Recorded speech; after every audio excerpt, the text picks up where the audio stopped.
दोस्तों, यहूदी दुनिया की एक ऐसी कौम है जिसकी आबादी भले ही बहुत कम है, लेकिन इस दुनिया में तरक्की करने के मामले में ये कौम सबसे आगे रहती है। खैर दोस्तों, क्या आपने कभी सोचा है कि यहूदी और मुसलमान आपस में सबसे बड़े दुश्मन कैसे बन गए? आज कैसे यहूदी मुसलमानों को अपना सबसे बड़ा दुश्मन समझते हैं और कैसे पूरी दुनिया भर के मुसलमान एक छोटे से देश इज़राइल के यहूदियों को अपना सबसे बड़ा दुश्मन मानते हैं। लेकिन इससे भी बड़ा सवाल ये पैदा होता है कि आखिर कैसे एक छोटा सा यहूदी देश करोड़ों मुसलमानों के होते हुए आबाद हो गया। हालांकि कई मुस्लिम देश ये कहते हैं कि इज़राइल ने गैर कानूनी तरीके से फ़िलिस्तीन पर कब्ज़ा किया है, जबकि इज़राइल नाम का इस दुनिया में कोई देश है ही नहीं। बस इसी वजह से आज भी कई मुस्लिम देश इस एक छोटे से देश इज़राइल को कबूल ही नहीं करते। वो ये कहते हैं कि ये पूरा देश फ़िलिस्तीन है। खैर दोस्तों, मुसलमानों और यहूदियों के बीच की दुश्मनी को जानने से पहले आपको यहूदियों का पूरा इतिहास, पूरी हिस्ट्री जानना पड़ेगा, तभी आप समझ पाएंगे। तो चलिए, सबसे पहले आप इस दीवार को देखिए। इसे दीवार गिरिया कहा जाता है और इंग्लिश में इसको वेस्टर्न वॉल भी कहा जाता है। इस दीवार को यहूदी धर्म के लोग वो इज़्ज़त और अहमियत देते हैं जो इज़्ज़त और अहमियत मुसलमान काबा शरीफ को देते हैं। खैर दोस्तों, ये दीवार हैकल सुलेमानी का बचा हुआ थोड़ा सा हिस्सा है और ये यहूदी पिछले 2000 सालों से लगातार इस दीवार के पास आ रहे हैं और इस दीवार पर अपना सर मार मार कर रोते जा रहे हैं। हालांकि इस दीवार को दीवार गिरिया कहने की वजह यह है कि गिरिया का मतलब ही रोना होता है। खैर, हैकल सुलेमानी के बारे में आपके दिमाग में ये चल रहा होगा कि आखिर ये क्या है। कई लोग इस बारे में चर्चा तो करते हैं, लेकिन खुलकर बताते ही नहीं कि ये क्या है। तो चलिए, आज की इस वीडियो में हम आपको इसकी पूरी डिटेल बताते हैं। तो दोस्तों, हैकल सुलेमानी कोई अलग चीज़ नहीं है, बल्कि इबादत की जगह है। मतलब कि जो बैतुल मुक़द्दस है, यानी मस्जिद अल अक्सा है, उसी को यहूदी लोग हैकल सुलेमानी कहते हैं। हैकल सुलेमानी कैसे कहते हैं, आइए जानते हैं। दोस्तों, जब अल्लाह ताला ने हज़रत दाऊद अलैहिस्सलाम को बादशाह और पैगंबर बनाया, तो हज़रत दाऊद अलैहिस्सलाम ने इबादत के लिए मस्जिद अल अक्सा को ही फिर नए सिरे से बनाना शुरू किया। हालांकि दोस्तों, आप ये ना समझें कि इस मस्जिद को सबसे पहले हज़रत दाऊद अलैहिस्सलाम ने ही बनवाया। ऐसा नहीं है, बल्कि ये पहले से ही मस्जिद थी। लेकिन सबसे पहले इसको किसने बनाया? आप ये जानना चाहते हैं तो ये जानना आसान नहीं है। बस इतना जान लीजिए कि मस्जिद अल अक्सा को काबा शरीफ के 40 साल बाद ही बना दिया गया था। खैर दोस्तों, जब हज़रत दाऊद अलैहिस्सलाम ने इस मस्जिद को नए सिरे से बनाना शुरू किया, तो बनाना शुरू ही किया था कि हज़रत दाऊद अलैहिस्सलाम इंतकाल फरमा गए। फिर उनके बाद उनके बेटे यानी हज़रत सुलेमान अलैहिस्सलाम भी बादशाह बने।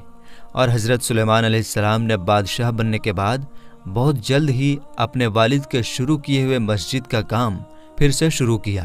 कहा जाता है कि इस मस्जिद को बनाने में इंसानों के साथ साथ जिन्नातों ने भी काम किया था। आखिरकार बहुत लंबे वक्त के बाद ये मस्जिद पूरी तरह बनकर तैयार हुई, और क्योंकि इसे हज़रत सुलेमान अलैहिस्सलाम ने बनवाया था, इसलिए इसका नाम हमेशा हमेशा के लिए हैकल सुलेमानी पड़ गया और यहूदी इसको हैकल सुलेमानी बोलने लगे।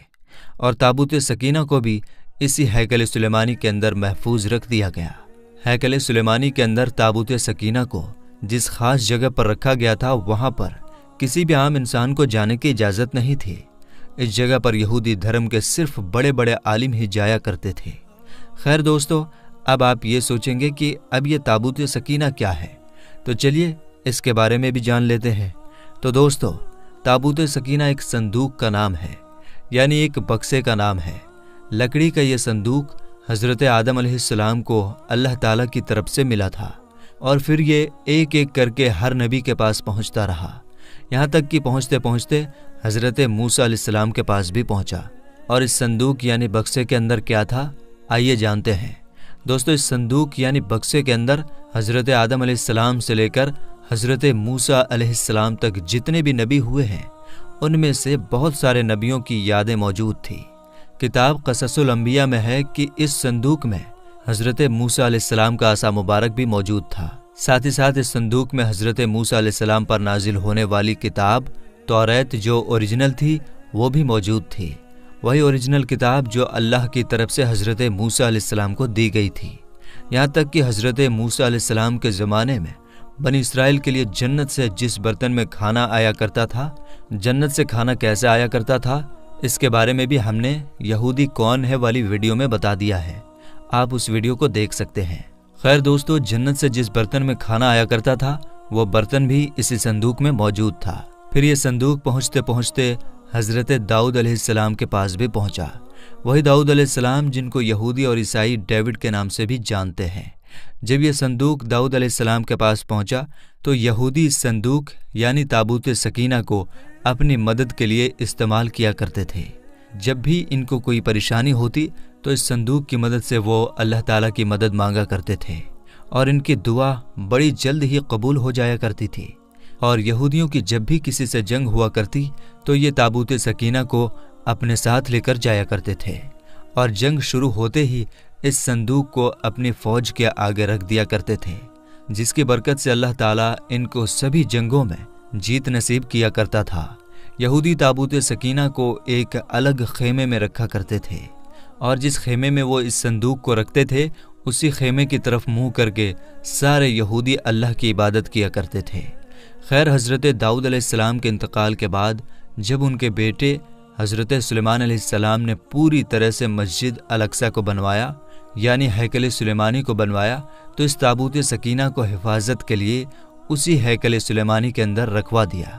دوستو، اس کے بعد وقت دھیرے دھیرے گزرتا گیا اور یہ قوم بھی دھیرے دھیرے بگڑتی چلی گئی۔ بنی اسرائیل یعنی یہودیوں میں ایک کے بعد ایک نبی آتے رہے اور ان کو سمجھاتے رہے، لیکن یہ بدبخت قوم کسی کا بھی حکم نہیں مانتے تھے، ہر ایک نبی کی نافرمانی کرتے اور دن بدن ان کا گناہ بڑھتا جاتا تھا، یہ اور بھی زیادہ گناہ کرتے جاتے تھے۔ آخرکار اللہ کی نافرمانی کی وجہ سے ایک دن ان کے اوپر عذاب نازل ہوا۔ 586 عیسیٰ پورو میں بابل شہر کے ایک بہت بڑے ظالم بادشاہ نے، جس کا نام بخت نصر تھا، اس کی یہودیوں کے ساتھ سخت دشمنی تھی، اس لیے اس نے یہودیوں کے ملک پر حملہ کر دیا اور اس حملے میں پورے ملک کو تباہ و برباد کر دیا۔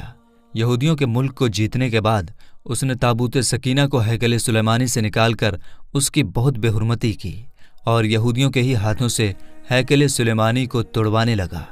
یہودی کیونکہ مجبور تھے وہ روتے جاتے اور اپنے مقدس ہیکل سلیمانی کو توڑتے جاتے تھے۔ اس حملے سے بخت نصر نے تقریباً 6 لاکھ یہودیوں کو قتل کر دیا تھا اور 2 لاکھ یہودیوں کو قید کر کے اپنے ساتھ بابل یعنی عراق لے گیا۔ عراق پہنچنے کے بعد بخت نصر نے اپنے شہر بابل سے باہر ایک بستی آباد کی جس کا نام تل اویو رکھا، اور اس بستی میں ان سارے یہودیوں کو آباد کیا جسے وہ قید کر کے لایا تھا۔ دوستو، اس حادثے کے بعد کبھی پتہ ہی نہیں چل پایا کہ آخر وہ تابوت سکینہ کہاں گیا۔ خیر، ایک دن بخت نصر پر بھی اللہ کا عذاب آیا، اس لیے کیونکہ اس نے تابوت سکینہ کی بہت زیادہ بے حرمتی کی تھی۔ 540 عیسیٰ پورو میں ایران کے ایک بادشاہ سائرس نے بابل شہر پر حملہ کر دیا اور بابل کے بادشاہ کو ہرا کر بابل کی اس سلطنت کو ہمیشہ کے لیے ختم کر دیا۔ سائرس کیونکہ ایک رحم دل انسان تھا، اس لیے اس نے ان سارے یہودیوں کو آزاد کروا دیا اور آزاد کروانے کے ساتھ ساتھ انہیں اپنے ملک میں دوبارہ ہیکل سلیمانی کی تعمیر کرنے کی بھی اجازت دے دی، بلکہ ان لوگوں کو یہ بھروسہ دلایا کہ وہ ہیکل سلیمانی بنانے میں خود ان کی مدد کرے گا۔ سائرس کی مدد سے یہودیوں نے ہیکل سلیمانی نام کی اس عالیشان عمارت کو دوبارہ تو بنا لیا، لیکن اس بار اس ہیکل سلیمانی میں تابوت سکینہ نہیں تھا، اور نہ ہی کسی کو آج تک یہ معلوم چل پایا کہ آخر بخت نصر نے تابوت سکینہ کا کیا کیا تھا۔ بہت سے لوگوں کا یہ بھی ماننا ہے کہ تابوت سکینہ کی زیادہ بے ادبی ہونے کی وجہ سے اللہ تعالیٰ کی طرف سے قدرتی طور پر اس صندوق کو کہیں غائب کر دیا گیا تھا تاکہ دوبارہ اس کی کوئی انسان بے ادبی نہ کر سکے۔ دوستو، عیسیٰ علیہ السلام کے اس دنیا سے اٹھائے جانے کے ٹھیک 70 سال بعد یہودیوں پر دوبارہ اللہ کا عذاب نازل ہوا۔ اس بار روم کے ایک بادشاہ جس کا نام ٹائٹس تھا، اس نے یہودیوں کے ملک پر حملہ کیا۔ ٹائٹس بخت نصر سے بھی زیادہ خطرناک تھا، اس نے ایک ایک دن میں لاکھ یہودیوں کو قتل کروا دیا۔ اس کی فوج نے یہودیوں کے شہر یروشلم میں بہت تباہی مچائی और साथ ही साथ हैकल सुलेमानी को भी दोबारा से तोड़ दिया और यहूदियों को यरूशलेम से बाहर निकलने पर मजबूर कर दिया। यरूशलेम से निकलने के बाद सारे यहूदी पूरी दुनिया में बिखर गए और हर जगह ये परेशान और रुसवा होते रहे। तकरीबन पूरी दुनिया में 18 या 1900 साल भटकने के बाद जब वर्ल्ड वॉर में सल्तनत उस्मानिया का खात्मा हुआ और ब्रिटेन का फिलिस्तीन पर कब्जा हुआ, तो उसने यहूदियों को अपनी एक रियासत फिलिस्तीन में ही आबाद करने की इजाज़त दे दी, जिसका नाम इज़राइल रखा गया। दुनिया के सारे यहूदी एक एक करके इज़राइल नाम की इस रियासत में पहुंचना शुरू हो गए और कुछ ही साल के अंदर ये एक ताकतवर रियासत बनकर सामने आई। लेकिन क्योंकि दोस्तों जिस जगह पर इज़राइल को ब्रिटेन ने आबाद किया था वो फिलिस्तीन की जगह थी, इसलिए आज भी ज़्यादातर मुस्लिम देश इज़राइल को एक मुल्क मानने से इनकार करते हैं। उनका मानना है कि इज़राइल कोई मुल्क नहीं है बल्कि गैर कानूनी तरीके से आबाद की हुई एक बस्ती है, जिसे हम कभी भी कबूल नहीं कर सकते। यही वजह है कि इज़राइल और दूसरे मुस्लिम देशों के बीच बहुत बड़ी दुश्मनी है और यहाँ जंग जैसे हालात बनते रहते हैं।